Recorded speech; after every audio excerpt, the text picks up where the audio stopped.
How's everyone doing? Myself, Jeff Black, Brandon DeCruz over there looking beautiful as always. We're back for Chasing Clarity, Health and Fitness Podcasts, episode 51, Hypothalamic Amenorrhea, how to reverse the effects of REDS and recovery menstrual cycle function. Now, last week when we went over REDS, that's known as relative energy deficiency syndrome.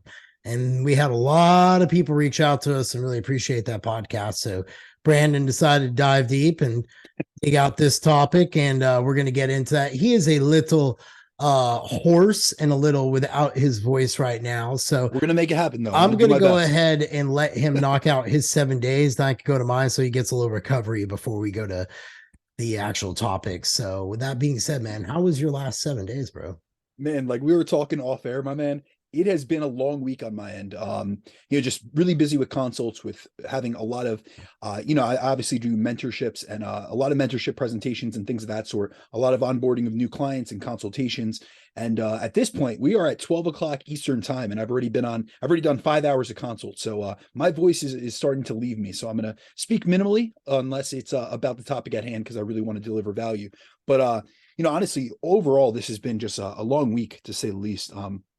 This week I've been experiencing like some signs that I really need to pull back on my training for this mesocycle. I've been getting like disruptions in my sleep quality, increases in some of the biomarkers I track, such as I'm real big into fasted blood glucose tracking. That's going up. My resting heart rate's going up. My blood pressure's going up. And so these are all autonomic signs of a little bit of overreaching, or just systemic stress building and fatigue accumulation. And also, even like mentally feeling a little cognitively burdened, I guess.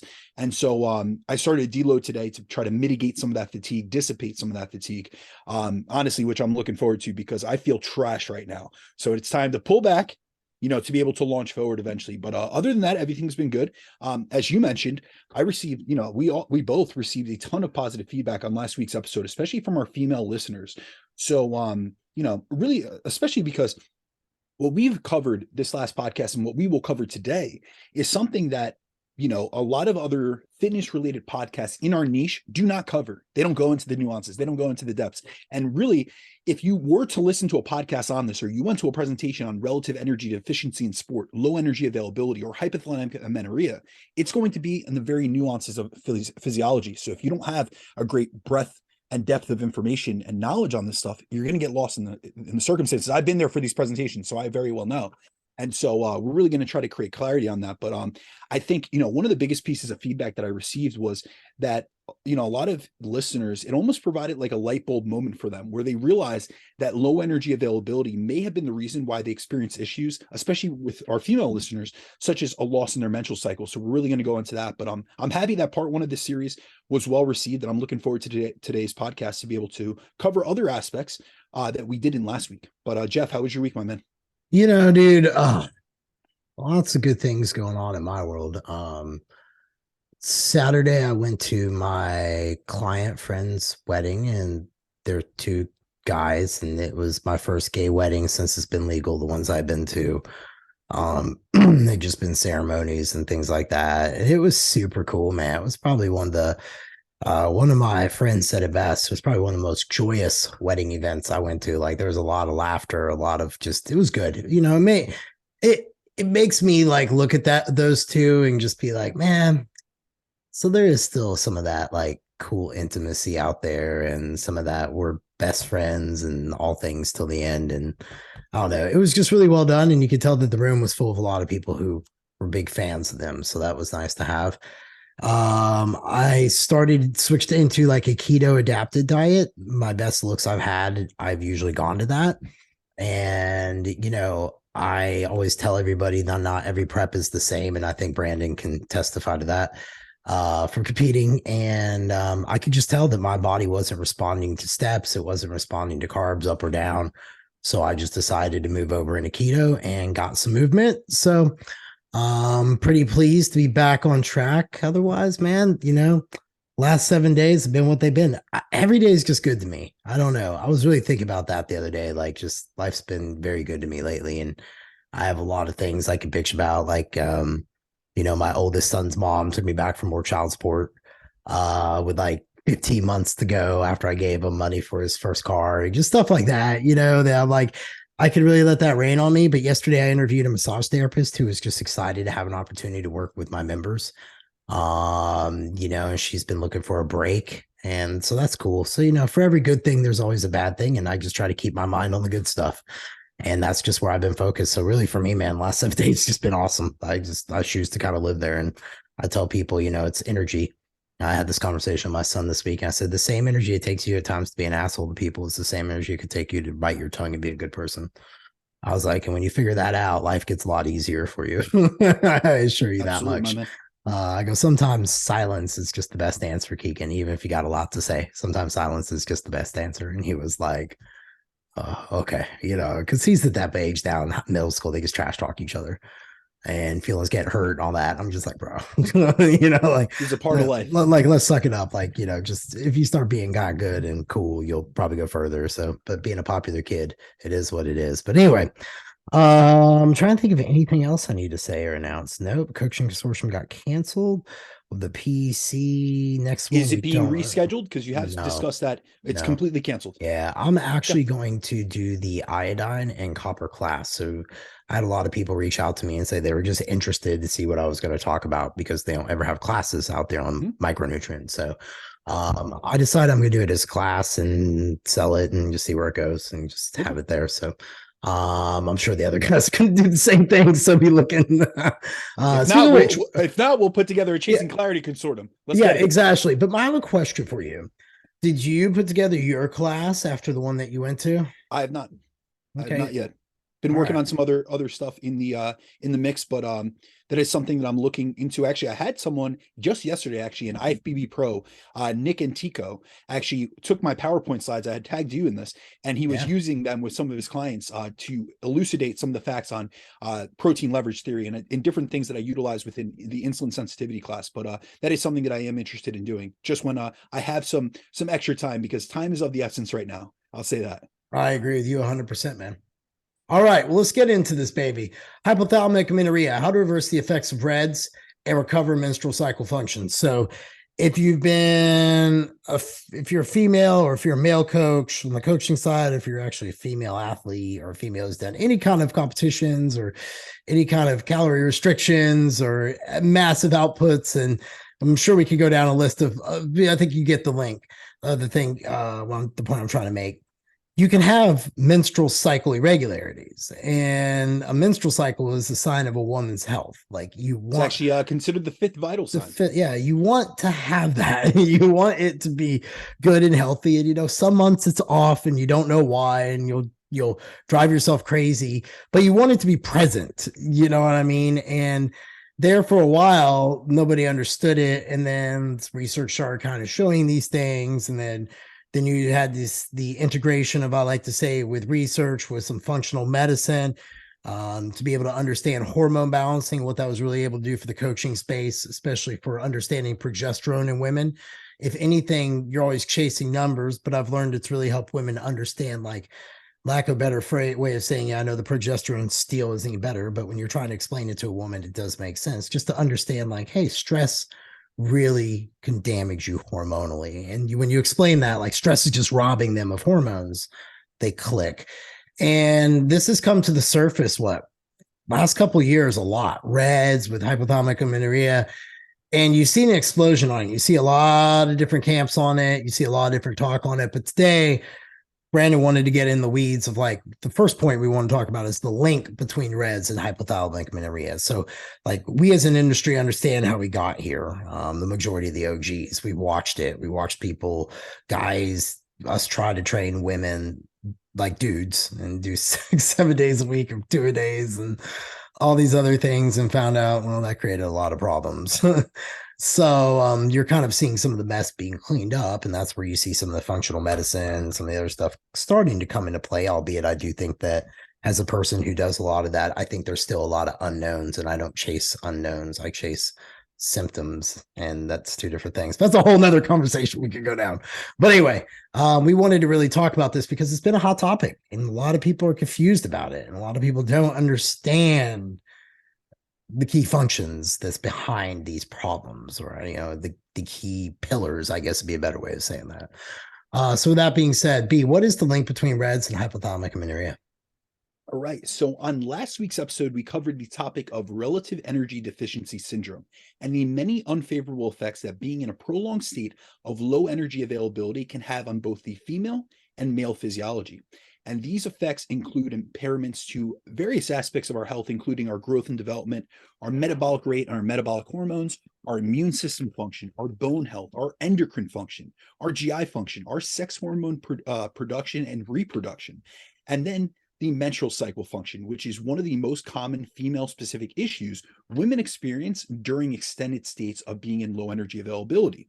And so this is really what we're going to focus on the beginning portion or beginning, percentage of this podcast, because many females who are dealing with relative energy deficiency syndrome will experience menstrual cycle dysfunction in the form of secondary amenorrhea, which is also referred to as functional hypothalamic amenorrhea. And HA is when a female who has been naturally menstruating misses 3 consecutive cycles or doesn't menstruate for more than 90 days. And this loss in menstrual cycle function not only impacts a female's fertility, but it has a lot of negative downstream cascades, especially in terms of female sex hormone production. As with the menstrual cycle dysfunction, come perturbations in both LH and FSH production, which can cause down regulations in estrogen and progesterone levels.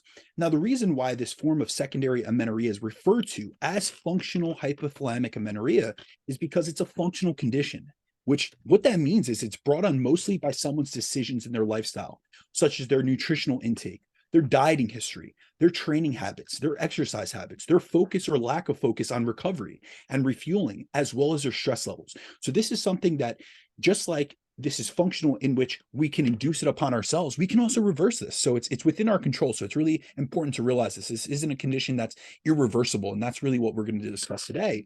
And then the reason we refer to as hypothalamic amenorrhea is it starts at the hypothalamus, which is the control center of the brain, which perceives a state of low energy availability and high stress as a state which is not conducive for reproduction. So it essentially shuts this off. And this downregulation in menstrual cycle function and estrogen and progesterone production come as a result of low energy availability, which feeds into the hypothalamus and causes perturbations in LH pulsatility, decreases in leptin production, increases in cortisol, decreases in insulin, and decreases in thyroid production, which all cause a disruption in menstrual cycles that can eventually lead to amenorrhea, which is the complete cessation or loss of the menstrual cycle, which thus leads to an even further decrease in both estradiol and progesterone. And with this downregulation to sex hormone production, females lose a lot of the beneficial effects of these hormones, especially estradiol, because of loss of estrogen leads to a lot of the conditions we see in relative energy deficiency, such as the lowered bone mineral density, the issues with appetite management due to how estrogen helps with hunger control, leads to muscle loss. And that's due to the fact that when you have lower estradiol levels, we see higher levels or higher rates of muscle protein breakdown and cortisol during training. And these are all important to realize, as many females especially only think of their menstrual cycle as an indication of their ability to get pregnant. So those who aren't interested in having children often don't see an issue with losing their cycle, but menstrual cycle function is considered a vital sign of female health and plays many other important roles in a female's physiology, which is why we really want to cover the topic of hypothalamic amenorrhea, in addition to how to reverse the effects of REDS, as well as how to mitigate or avoid some of the symptoms and the consequences of being in a state of low energy availability. I have a question for you. Out of the women that you onboard, how many would you say currently have or have had this issue in the last 3 years or less? Man, if I'm to say within my client roster in the last year, 40 to 50%. And I think that really comes down to, I want to be very specific in this. I tend to attract a lot of people that have a history of chronic dieting. They are either former competitors or I attract a lot of type A personalities. They're driven individuals. They're similar to me. They've driven themselves in the ground and they've gotten to a point in their lives where they can't keep doing the same things over and over again. And I am not their first coach. They have been through the ringer with coaches. So I'm often that person that is taking them to a more advanced level and really getting into the nuances of nutrition and training coaching. And so within that, now I see a higher prevalence of women with hypothalamic amenorrhea or menstrual cycle dysfunction. So about 50% of the female clients that I have contact me have been in a state of low energy availability. They are people that have maybe stayed way too lean for too long or have underfueled themselves. And this is really why, not only the fact that I've dealt with these issues previously, myself in terms of relative energy deficiency, but also my knowledge on topics such as metabolic adaptation, metabolism, physiology. All these things really help me leverage my knowledge, my skills, and my experience and expertise to help these individuals. So I will say that in my specific circumstance, I think I see this a little bit more commonly than maybe the average coach. I will say that when we actually look at statistical reports on female athletes, now mind you, we have to be very specific with our, and I always try to speak to context. When we look at studies on female athletes, meaning those who are engaged in high level athletics, elite competitors, we see, and this is not within the physique space, but I'm just saying in weight controlled sports or endurance, high volume sports, we see statistics looking at between 45 and 70% of females in elite sports are dealing with either low energy availability or relative energy deficiency. Now, mind you, we can't extrapolate that number out and apply it to lifestyle clients and general population clients. But I will say, in terms of my specific experience with those who come to me, I would say 40 to 50% of the females that I encounter, at least within the last year, have had hypothalamic amenorrhea or menstrual cycle dysfunction within the last 3 years. How about yourself? It's very, very common. And I think 40 to 50% is about right. I think you can add another 20% on that have where they'll lose their cycle a month, get it back, it'll be haywire, be Yeah, fine you're for a month referring to too. oligomenorrhea. Yeah, and then they'll lose it again, and then they'll be gone for a few months, and then they'll reappear for like you see a lot of that like in the gym pop. I've seen a lot of that in gym pop. People who've been very inactive and very standard American diet based with their habits. So I think it is very much out there. I think it's a growing thing too, which speaks to like the toxins and all these other weird things that we could talk about involving it, but we'll stick to this course for today. How do you reverse the effects of REDS? I guess the reason I had to ask that question to you beforehand to summarize that for the audience, that's how prevalent this is. It's just not talked about a lot. And if it's talked, it's usually in marketing gimmicks and things like that to get Yeah, people I'm gonna hook, I'm gonna line, and balance your sinker. hormones. I'm gonna revert. Yeah. That's not what it is. And really, I'm gonna be honest with you. I consult with a lot of other coaches, and many times they don't even know what amenorrhea is, and it's almost a disservice to the clients that they work with. Honestly, I understand from a male perspective that we didn't learn this coming up. We didn't learn this about ourselves. We didn't know about the menstrual cycle. And so I had to dig into very nuanced things, physiology textbooks, and go to women's health seminars and really learn from, practitioners that were really in the trenches dealing with female athletes to learn these things. But here's the thing. If you are working with females, and you and I work with 50+% of our clientele are females, it's on us as representatives as of this industry, as well as professionals, to really dive into the nuances and understand a female's physiology just like we do our own. And so I think that's why this is often not covered, because it is something if you look at the proportion of male to female coaches within the coaching profession, there is a skewing towards more male coaches being in this industry.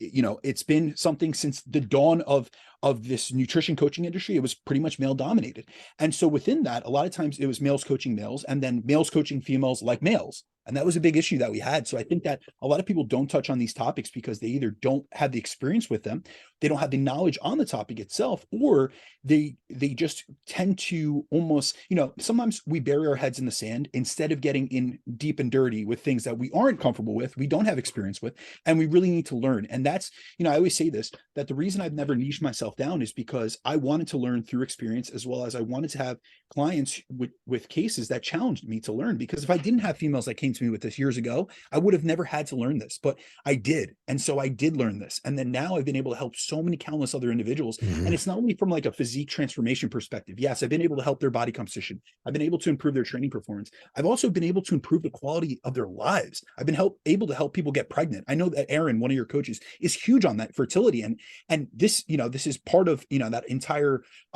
cycle of things. But within that, we are changing people's lives, and the ability to support their family, be there for their family, and even create a family. So it goes so much further than just like the body composition aspect of coaching.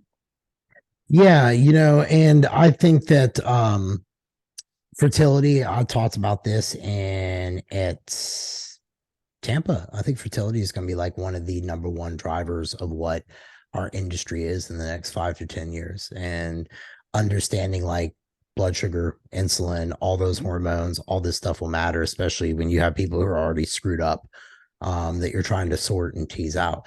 And it's really hard for a lot of people to kind of understand what puts them in a Reds position. Wouldn't you say? Like the habits that put them there. Like you really spend a lot of time retraining Retooling those things. Yeah, thoughts. Yeah. So I absolutely. think that that's a big thing you have to understand when you're approaching cases like this. If you're always chasing blood work, you always be disappointed, is what I've learned. So I just tend to go to Dutch test, and I tend to try to work with clients on the symptoms that matter the most. I attack three at a time because most people can focus on usually three things at a time while their habits and so forth. But Absolutely. All right, so you know, let's dive back into the topic, my man. no, I'll no, get back yeah, to no, I was gonna reversing. say, yeah, yeah. Oh, well, no, I was We'll legitimately go down about we'll to, go no, I down was a about to rabbit hole. no, I was about to tie it back in because the whole point is everybody spends a lot of time chasing the blood work and things like that. But when it really comes back to it, it's more of a mindset thing on these cases. Like really work with people to understand their habits and retooling it. Mhm. So Definitely time course of habits recovery perspective. from low energy availability in Reds allows us to flow right into it. But you didn't give me a chance.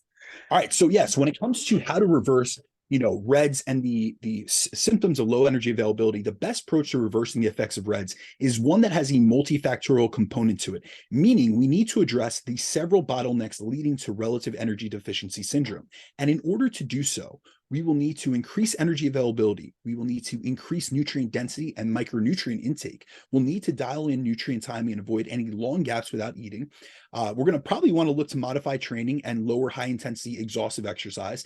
We're going to cut back or eliminate fasted exercise. And we're also going to look to really optimize that lifestyle. So that's going to include reducing stress, so stress management, and improving sleep.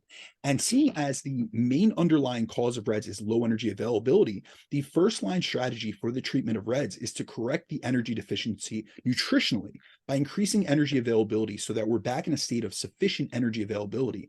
And if someone has REDS, we will not only need to get them out of a state of low energy availability and into a state of adequate energy availability, but we will also need to have them sustain it for an extended period of time. So it's not just about increasing calories over a short period of time or gaining weight back.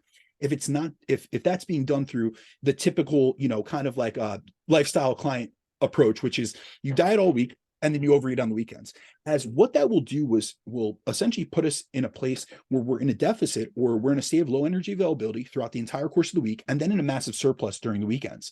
And although weight gain will generally occur when restoring energy availability, what we have to realize is the body's extremely adaptive. So the body will adapt upwards to increasing energy availability, just like it adapts downwards when it's in a state of low energy availability. So in time, your body will be able to burn more energy during training and during the rest of the course of the day again, as it won't be in this low battery mode where it's constantly trying to conserve energy. Also, when we really think about it, because this is the biggest fear, to be honest with you, it's gaining weight back. And this is a lot of, both males and females, when they've been in a really lean state, they don't want to get out of it. And that's why they avoid even acknowledging that they're dealing with these issues. They almost are in denial and they don't want to go through the long process of restoring their physical, their physiological and psychological health. And so what we have to realize is much of the weight gain associated with increasing energy availability comes from the restoration of glycogen stores, as one of the causes of REDS is low carbohydrate availability, which results in depleted glycogen stores. So we need to get that back up and realize that this weight gain, it's not all fat mass. You're restoring lean body mass because carbohydrate storage or glycogen storage is considered lean body mass. So actually, if you went on a DEXA, you'd have increased lean body mass or increased muscle mass. And Mhm. so we have to realize there's many benefits to increasing energy availability. If we look at some of them, increasing energy availability will also help with increasing thyroid production, which is directly tied to metabolic rate. So the first thing we need to do is increase energy availability to a sufficient level and to do so in a consistent manner, as it isn't enough to just increase energy availability for a few weeks or a few months and to think that will reverse REDS, as REDS generally stems or comes from years of chronic underfueling, overexercising, and stressing various aspects of the body. Now, the next nutritional strategy we can use to help reverse REDS is to dial in our nutrient timing and meal timing to avoid what's called within day low energy availability and within day energy deficiency.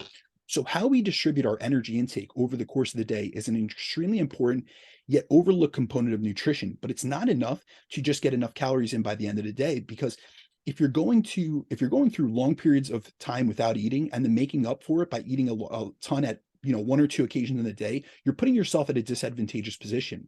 And the issue with much of the information that's put out in the nutrition space today is so many are just focused on their daily totals. that they believe that as long as they hit their calorie and macro targets by the end of the day, they'll be able to optimize their body composition and performance. And while it is true that from an energy balance perspective, as long as you consume the same amount of calories that you burn per day, you'll stay weight stable. And in energy balance, this doesn't consider the effects that improper nutrient and meal timing can have on energy availability. So if our within day energy availability isn't accounted for, and we're spending large periods of time within our days in a fasted state when we're not taking in nutrients, we're in a state of low energy availability for large portions of the day, which can have many negative impacts on our health. So we see negative impacts on training performance, on recovery, on training adaptations, on energy levels, on hormone levels, and many other things. And so this type of approach leads to having a higher risk for developing or exacerbating REDs. And so we need to remember that throughout the course of the day, our bodies need energy for many things. So we need, energy for basic bodily functions. We need energy for exercise. We need it for movement and activities of daily living, for digestion and gut function, for hormone production, and many other physiological processes. So when our within day energy availability isn't managed properly through nutrient timing, and we spend large portions of the day in an energy deficit, we're essentially we're in a state of low energy availability despite being in energy balance. This is actually something like when we go back to you asking me about what I see, a lot of clients, come to me with, issues. A lot of this, like I see like common situations or client, I guess common presentations between people. So I have, a lot of people that come to me that are experiencing these symptoms and these issues.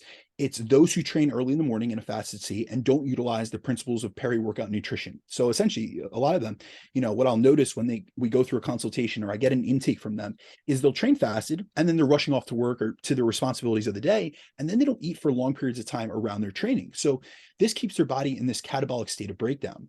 Then I also have a lot of individuals, and I'm sure you've seen this yourself, especially within like the general population, is that they'll skew a lot of their intake towards the night, and they pretty much macro hoard is really what it is. And so, they'll hoard their macros or save up their macros or their calories for the end of the day for the last meal, but they do so by eating like these small stacks, and they graze throughout the day. So it's like these little bites of, food here and there, but it's not enough to actually provide the body with enough energy for what it's doing early in that day. And then another class or category of people that I see that experience relative energy deficiency, and some of the common characteristics that they're exhibiting or common habits, is those who practice intermittent fasting and they skip breakfast and they only eat like 1 to 2 large meals within their compressed eating window. So these are all strategies that aren't appropriate for those who are susceptible to relative energy efficiency or who are in a state of low energy availability. So if you're dealing with these things, these are things we want to avoid. Whereas if you're someone that you're in a sufficient state of energy or energy availability, these are strategies you might be able to utilize. However, if we're trying to reverse REDs, we really have to be more specific and I guess really nuanced in how we approach these things. And so when we look in the research on this actual topic and within day energy availability, there's research that's been done on female athletes, which examines the effects of within day energy availability. And in one study on female soccer players, they found that when athletes eat a large dinner but spend most of the day in a state of low energy availability due to not consuming enough and exercising during the earlier part of the day, it can result in an elevation in serum cortisol that is associated with low bone mineral density, catabolism of lean body mass, so you're losing muscle mass, and reduction in estrogen production. And they also found a dysregulation in the hunger hormone ghrelin in this eating pattern, which can lead to overeating in the final meal. And this was all despite the fact that these athletes were in energy balance and weight stable. So we see all these negative effects. Now, in another recent study, they looked at females who were all weight stable, and they were in what's considered 24-hour state of energy balance. Within this group, they had females who were dealing with menstrual cycle dysfunction and others who were regularly menstruating. And they found that the female athletes with menstrual cycle dysfunction spent significantly more hours throughout the day in a state of negative energy balance, which led to within day low energy availability. And when they analyzed the physiological outcomes, they found that these females had significantly lower resting metabolic rates, significantly higher cortisol levels, and significantly lower estradiol values when compared to female athletes with normal menstrual cycle function who had fewer hours in a state of negative energy balance during the day. Now, another nutritional intervention we can use to reverse the effects of REDS is increasing the nutrient density of the diet and adding in specific supplementation to fill in any micronutrient gaps a client might have. So, for example, if someone has been in REDS for a long period of time, it's likely that their bone health has been negatively impacted, especially if they're female. So, this is something we want to mitigate. And there's actually research that has found that females can experience rapid bone loss of around 2 to 3% per year if they have amenorrhea from low energy availability. Mm. And also, they've looked at athletes with amenorrhea and shown that when they're compared to regularly menstruating athletes, they generally have about a 10% lower amount of bone mineral density than regularly menstruating females. So this is a large difference between the two. And so this is where things like vitamin D supplementation would be useful, as we know that vitamin D improves bone health and strength by aiding in calcium absorption. So it lowers the risk of bone loss and decreases fracture risk. And it also plays a significant role in the health of our immune system, which is another system impacted by REDS. And so these are all things that we want to, integrate into our approach. And another, supplement that we can add in is a multivitamin, which is a great, insurance policy, as most aren't eating a perfect diet. Or, and especially when they come to us in a state of REDS, we're going to have to go through a titrated method to get them into a state of, increased energy availability. So it's nice to just be able to throw something in there to cover the gaps in their micronutrient intake, especially when a lot of these females or a lot of these individuals in general are in a state of micronutrient deficiency in addition to low energy availability. Now, besides the nutritional interventions used to reverse REDS, there are a few lifestyle factors that need to be taken into consideration and considered. And so, first thing is going to be stress management. So, although low energy availability is one of the causal factors behind why many females go into a state of amenorrhea, where they lose their cycle for a prolonged period of time, another causal factor that can shut down menstrual cycle function, independent, meaning outside of energy availability, is the female stress levels. So research has found that when females have a chronic elevation in their cortisol levels due to the effects of mental or physical stress, it can independently disrupt their menstrual cycle and hormone production. So even if a female is in an adequate state of energy availability, meaning they're taking in more than enough, they're eating enough and fueling herself properly, she could still experience HA if stress is high and not managed properly. And we see that in a state of stress-induced hypothalamic amenorrhea. One of the most effective treatments is cognitive behavioral therapy, which can aid in reducing the stress. And there was actually, a really interesting study done years back, where they essentially, what they did was they put females that were suffering from hypothalamic amenorrhea, and they put them into two groups. One received cognitive behavioral therapy for 20 weeks, whereas the other was in a control group where they did nothing. And then what they did was they tracked their ability to regain their menstrual cycle over that continued period of time. So over that 5-month period. And what they found was those in the CBT group were 87% of them resumed or regained their menstrual cycle function, whereas only 12.5% of those in the control group did. So it was a great disparity between results in terms of their ability to lower stress and then regain menstrual cycle function. So these are all strategies that have been researched and found to help improve the symptoms and side effects caused by low energy availability and REDS. Now, next one. Research on research on how to improve menstrual cycle recovery, right? We still had to cover how the long time does it course. take to restore Yep. menstrual cycle function? Okay. So when it comes to like the time courses of recovery, we have to realize that they're all going to happen in different orders, essentially, because different physiological systems take longer to get back online, essentially. So we can get out of a state of low energy availability quite quickly through adjusting energy intake and the nutrition approach we take. However, the time course of recovery from REDS varies between systems and between individuals. So when increasing energy availability and getting out of a state of low energy availability, the first negative effect we can start to reverse are the metabolic rate and metabolic hormone aspect of REDS. So within a short period of time of consistently fueling ourselves, we can see increases in metabolic rate and thyroid hormone production. Within a moderate period of time, meaning a consistent string of months, we can see improvements in menstrual cycle function. And with this improvement in menstrual cycle function, or menstrual status essentially, we will then be able to see improvements in estrogen and progesterone production. And within a longer period of time, meaning months or even years, unfortunately, we can see improvements in bone mass and strength. However, when it comes specifically to the question of how long will it take to restore menstrual cycle function, which is something I've been asked by many of the females that listen to this, it's really important to note that menstrual cycle function restoration will vary from female to female and case to case, depending on the severity of REDS the female is in, how long their low energy availability state was, how long they were in this REDS condition, and what approach they take after. However, we see in some areas of the research that females that push to extreme levels of leanness and conditioning can often take a really long time to regain their cycle. So there was one, I always think about this in my mind. There was one bodybuilding case study of a female bodybuilding competitor. And what they showed was she experienced, menstrual cycle irregularity within the first month of prep. And the last menstruation, her last regular menstruation was reported at week 11 of prep. And then she didn't regain her cycle until 71 weeks. So she went 71 weeks, over a year, without having a menstrual cycle.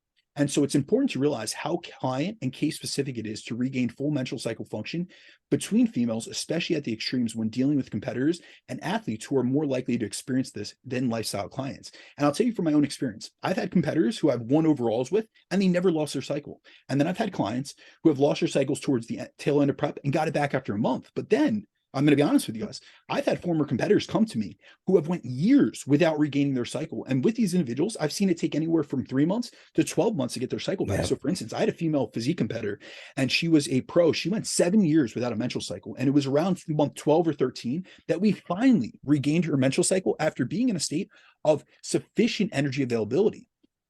And what I've really seen, and we see this in the literature, but I see this in practice, is that there tends to be a trend or correlation where females who have been amenorrheic for a longer period of time and have waited longer to pull back, eat more, and focus on restoring their cycle, it will take them longer to reverse the effects of REDS. So basically what we see is that the longer someone has been in a state of HA, the bigger ditch they essentially dig, which is now a larger hole they have to work harder and longer to get out of. And that's just the fact of the matter. So if you are someone that suffered from this, I'm not here to tell you, oh, it's too late. It's never too late. However, if you're realizing that you're dealing with this, you've lost your menstrual cycle function, it's better to act now than to wait. And so it's always better to be proactive than reactive later on the road and keep, passing it down the road saying that's a problem for future me. No, you need to really get on the ball and start working towards it.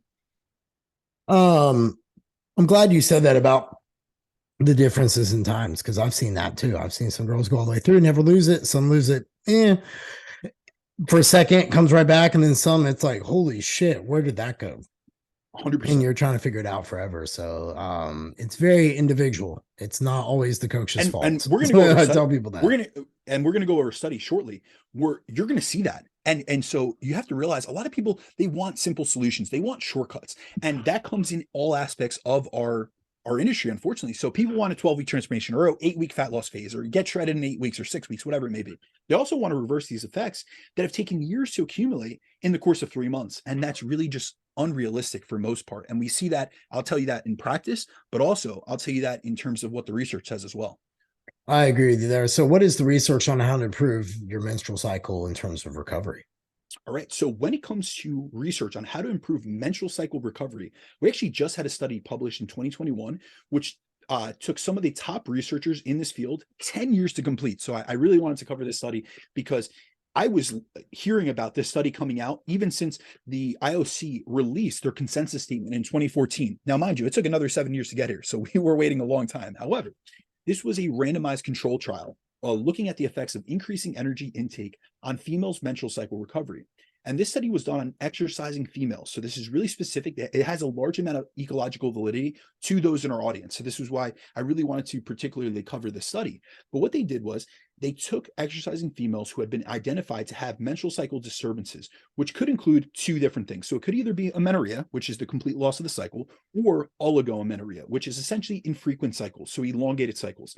And this study was a 12-month trial investigating the effects on energy intake on menstrual cycle recovery to see if increasing a female's level of daily energy availability over a prolonged period of time would lead to menstrual cycle recovery. So this study took females who were experiencing menstrual cycle disturbances, and essentially what they did, they split them into two groups. So one group had their calorie intake raised above their maintenance level intake needed to sustain their body weight, which put them into a surplus. And then the other group was a control group, and the control group was essentially instructed to keep their daily calorie intake and exercise levels the same for the entire course of the year. And prior to the study, a ton of data was collected on both groups. They did blood work, they did body weight and body composition testing, they looked over their current nutrition and training logs, and then they did a urine analysis for all the reproductive hormones. So they went in depth on this one. And then after they did the same test at the end of the 12-month study, they recollected all this data. And in the group that was assigned to the nutritional intervention, where they were eating above their maintenance calorie intake, what researchers did was they aimed to increase their daily intake by 20 to 40% over their baseline requirements. However, this increase in energy availability was done gradually to prevent the females from experiencing any negative side effects or essentially just not being adherent to it. Because remember, these women were in a state of low energy availability. They were chronically underfueling themselves. So if they were to just put 20 to 40% off the bat, a lot of them would have probably dropped out of the study, or they just wouldn't have adhered to it. So what they did was they essentially walked their calories up until they got them into a calorie surplus. And then the females in this group also received guidance from a nutritional professional to ensure their energy availability was not only increased from baseline, but also stayed consistent. Like what they wanted was they wanted to increase it consistently over the full 12-month period while their exercise habits stayed the same. So the only change in this group was to their nutrition. They wanted to see independently, what does energy availability do to the restoration of the menstrual cycle function? And at the end of the study, they found that 64% of the females in the nutritional intervention group, which increased their energy availability, improved menstrual cycle function, as compared to 19% in the control group. So within a year, 64% of those that had increased energy availability restored their menstrual cycle, whereas only 19% of those in the control group did over a year. So we see that this is a long time course, but we're seeing a pretty big disparity between results or the ability to regain menstrual cycle function. And the study also found that the odds of women who increase energy availability improving their menstrual cycle function was 7 times greater than that of those in the control group who maintained their current baseline level of energy availability.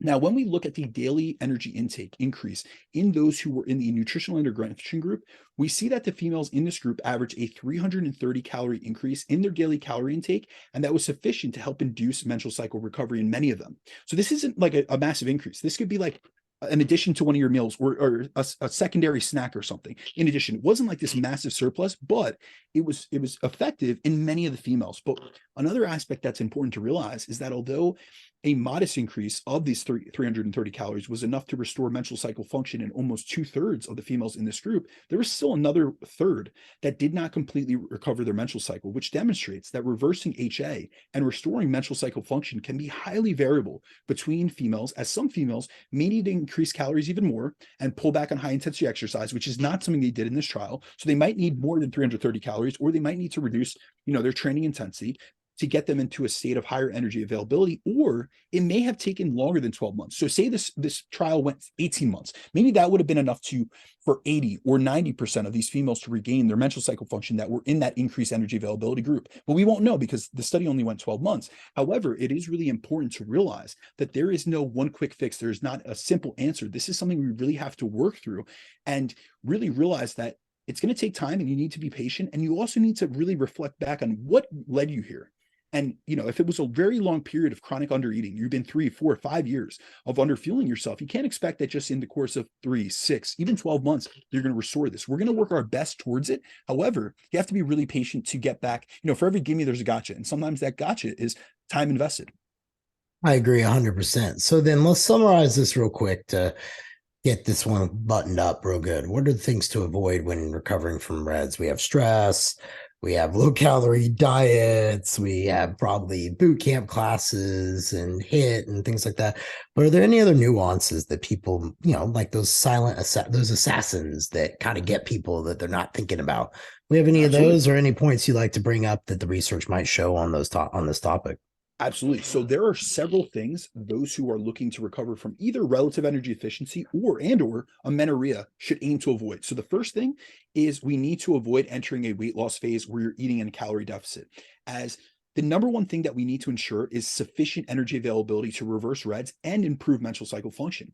So being in a calorie deficit will predispose someone already dealing with REDS to go into an even deeper state of low energy availability, which will only prolong the recovery. So there is no mini cuts in this. There are no, let's do a dieting phase. Let's get lean for summer. You need to really be consistent with your increase in energy availability, because it's almost like if you are the common person that you gain a couple pounds and then all of a sudden you jump back into a diet, even when you're trying to do a health phase, you're getting a few steps forward and then you're taking steps back, and you're just getting back to right where you were previous to starting this recovery phase for menstrual cycle function or for recovery of relative energy deficiency. And this is why, as a coach, it's so important to monitor both body weight and rate of gain with these type of clients, because we want to make sure that their body weight isn't going down or dropping during this recovery period. And most will gain body weight, even if it's not fat, as one factor involved in relative energy efficiency and low energy availability is low glucose availability, which leads to depleted glycogen stores. So we also want to avoid going low carb, as we want sufficient carbohydrate availability to ensure we have adequate, carbohydrate availability in and around exercise, which will help us not only adapt to our training, which is something we see downregulated during REDS, but we also want to lower the effects of REDS, which come from a state of low carbohydrate availability. And so really something we want to really pay attention to, and this is something you guys can go back to the nutrient timing podcast and take that knowledge and really apply it if you're dealing with REDS or you're helping someone get out of a state of REDS, is really using that nutrient timing, especially in the peri-workout window. And that's really because that's going to help fueling for the work required, refueling from the breakdown and the damage induced by training, but also carbohydrate availability in and of itself is important for both luteinizing hormone production and bone markers. And these are both things that are downregulated in a state of REDS. We also want to avoid fasted training sessions. So when we look at like some of the hormonal factors that play a large role in REDS, one of them is increased stress, but also the increase in cortisol. So cortisol plays a large role in hypothalamic amenorrhea, and fasted exercise increases cortisol more than training in a fed state. So this can compound the hormonal issues we see with REDS. Another thing we want to avoid, especially when you're trying to restore energy availability, is fasting. Because when we think about like intermittent fasting or fasting approaches, this is usually induced or utilized to leverage a calorie deficit. And we're utilizing it to eat less and lose weight. And so this is something we don't want to lose weight. And we also want to make sure that we're not within a state of within day low energy availability. And also we see in females in the literature on this, that fasting can increase sympathetic drive and cortisol production, especially in females. So this could lead to a loss of lean body mass and further exacerbation of REDS. So we want to avoid that. Besides those type of like nutritional or training approaches, we want to mitigate stress because, and especially, this is something I really get from females that I've worked with through this. A lot of them stress about having to eat more. Like that becomes an excess stress. Like they were stressed because they weren't eating enough and they were hungry, but now they're eating more and they're stressing about that. And really when it comes down to it, you have to control what's in your control.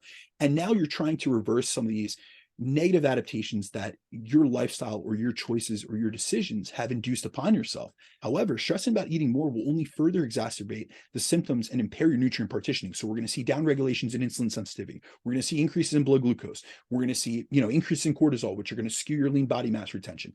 And so these are all negative things. Like if you're in the state you're trying to recover, really be good to yourself. Like give yourself grace and realize that it's going to take time. You need to be patient and you need to realize, embrace what you have to do to get out of this so you can get back to a state of better quality of life, better performance, better body composition. We also want to improve sleep quality because this is hugely tied to reducing stress. And then we need to resistance train. So if there's anyone out there, and I've dealt with women that have come to me in endurance training backgrounds that don't really resistance train a lot, when we look at REDS, we see a higher predisposition of lowered bone mineral density. And that's especially in non-weight bearing sports like your cycling and your swimming, because there's no external load on the bones.